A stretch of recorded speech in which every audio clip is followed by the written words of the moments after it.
परम प्रेमय श्री श्री ठाकुरेर चरणे आमार कोटि कोटि प्रणाम। जगज्जननी बर्मा, पूज्यपाद बरदा एवं आचार्यदेव के प्रणाम जानिए अद्य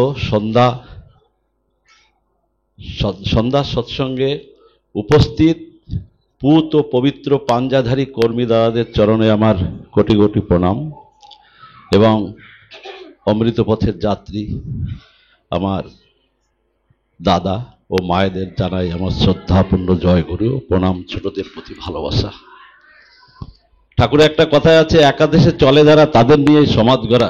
ताई आजके परिचालना करछेन तिनि आमाके निर्देश करलेन इष्ट प्रसंगे किछु बलार जन्य, किन्तु से क्षमता आमार नेই। আর ঠাকুরকে বা কতটুকু বুঝতে পেরেছি বা কতটুকু জানতে পেরেছি, যদি জানতে পারতাম জীবনটা মনে হয় আরো সুখময় হয়ে উঠতো।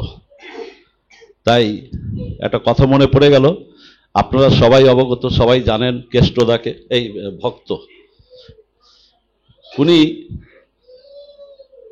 জ্ঞানী গুণী শিক্ষায় সব দিক থেকে উনি উন্নত ছিলেন। ওনার বাবার ইচ্ছা ছিল ছেলেকে বিদেশে পাঠাবে, পিএইচডি করাবে, পাসপোর্ট পর্যন্ত করা হয়ে গেছে, কিন্তু উনি ঠাকুর বাড়িতে যেয়ে ঠাকুর বাড়ির থেকে আর বিদেশে যাননি, ঠাকুরের কাছেই রয়ে গেছেন। তাই একদিন কেষ্টদা ঠাকুরকে বলছেন, ঠাকুর আপনি মাঝে মাঝে যে ভাষা বলেন, যে শব্দ বলেন, সবকিছু বুঝতে পারি না। তাই ঠাকুর বলেছিলেন, কেষ্টদা এই জন্মে হবে না। তাই কেষ্টদার মতন এত বড় একনিষ্ঠ ভক্ত হয়েও ঠাকুরকে চিনতে পারেনি। আর আমরা তো কোনছা ছাই, ঠাকুরকে কতটুকু বা চিনেছি, কতটুকু বা জেনেছি। তাই বলার ভিতরে অনেক ভুল ত্রুটি হতে পারে, সেগুলি ক্ষমা করবেন। ঠাকুরকে এক ভক্ত জিজ্ঞেস করেছিলেন, ঠাকুর রামচন্দ্র এসছেন ধনুষবাণ হাতে নিয়ে, রাবণকে মেরেছেন, ওনার নাম চারিদিকে প্রচার হয়েছে। ভগবান শ্রীকৃষ্ণ এসেছেন সুদর্শন চক্র নিয়ে, সুদর্শন চক্র দিয়ে উনি হিরণ্যকশিপুকে বধ করলেন, তার নাম প্রচার হলো। কিন্তু আপনি কলির শেষে এসছেন, এমন কি অস্ত্র নিয়ে এসছেন যে তাই দিয়ে আপনি কাকে বা মারবেন আর কিভাবে বা আপনার নাম প্রচার হবে। তাই ঠাকুর বলেছিলেন একটু মৃদু হেসে, দেখুন কলিযুগে আমার মতন রাবণ ঘরে ঘরে, হিরণ্যকশিপুর মতন দস্যু সব ঘরে ঘরে, এদের যদি আমি সবাইকে মারতে যাই তাহলে কত অস্ত্র লাগবে।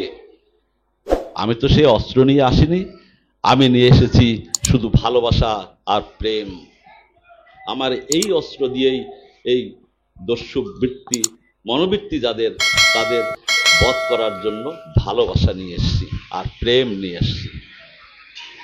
তাই ঠাকুর আমাদের দেখিয়ে দিয়ে গেছেন যে কিভাবে আমাদের ভালোবাসতে হবে, ঠাকুরকে ভালোবাসতে হবে,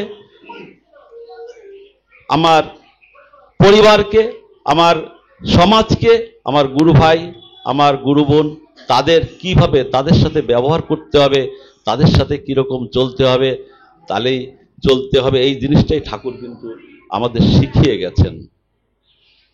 ঠাকুর এত দয়ালু ছিলেন, উনি কোনো সময় কেউ বলতে পারবেন না যে উগ্রভাবে কাউকে কোনো কথা বলেছেন। উনি প্রেম দিয়েই সবাইকে জয় করে গেছেন।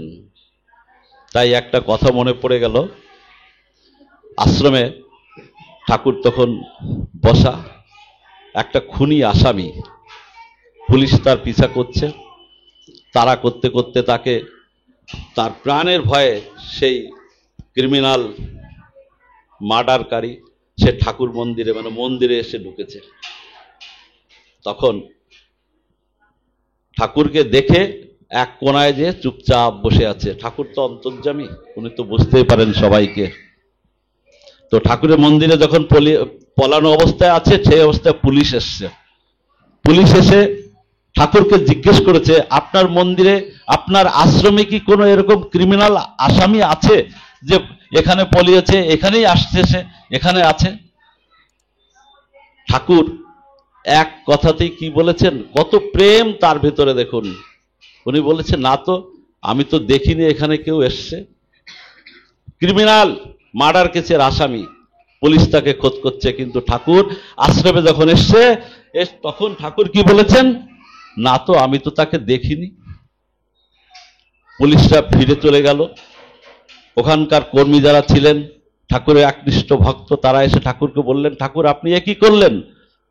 একটা খুনি আসামি, একটা ক্রিমিনাল, তার জন্য আপনার এত দয়া, আপনি বললেন মন্দিরে আছে, আমি তো তাকে দেখিনি, আসে সে তো মন্দিরে আছে। বলে ও দোষ করেছে, ওর ভেতরে যে আছে সে তো দোষ করেনি। পরিবেশের গুণে মানুষে অনেক কিছু করে, কিন্তু তাকে যদি শুধরায় ভালো পথে নিয়ে আসতে পারি তাহলেই তো ভালো। ওকে পুলিশে ধরিয়ে দিলে তো আরো বড় ক্রিমিনাল হতো, 2 বছর 5 বছর জেল খেটে এসে সে একটা মার্ডার করেছে, আগামীতে 5টা মার্ডার করত। ঠাকুরের কথায় ভক্তরা সব চুপ হয়ে গেছে। তারপরে সেই দাদাটি ধীরে ধীরে ঠাকুরের কাছে থেকে উনি ঋত্বিক পর্যন্ত হয়ে যান। তাহলে ঠাকুরের কত বড় প্রেম, কত বড় ভালোবাসা, মানুষকে কত ভালোবেসে গেছেন উনি। আমরা যদি এই জিনিসটা ঠিক মেনে চলতে পারি, ঠাকুরের দেওয়া নির্দেশগুলো আমরা পালন করে চলতে পারি, তাহলে আমাদের জীবনটা সুখময় হয়ে উঠবে। যাক, আমি বেশি কিছু বলবো না, এরপরে অনেক দাদারা আছেন বলবেন আপনাদের। আজকে যে বাচ্চাটি শুনেছি জন্মদিন, আমি পরম দয়ালের কাছে প্রার্থনা করি তার সুখময় জীবন হোক, ইষ্টপ্রাণ হয়ে উঠুক, সুন্দর থাকুক, ভালো থাকুক, এই প্রার্থনায় দয়ালের চরণে রাখি। আর যারা আজকে এই সন্ধ্যা সৎসঙ্গে উপস্থিত হয়েছেন, সবার মঙ্গল কামনা দয়ালের চরণে রেখে আমার বক্তব্য এখানে শেষ করলাম। বন্দে পুরুষোত্তম।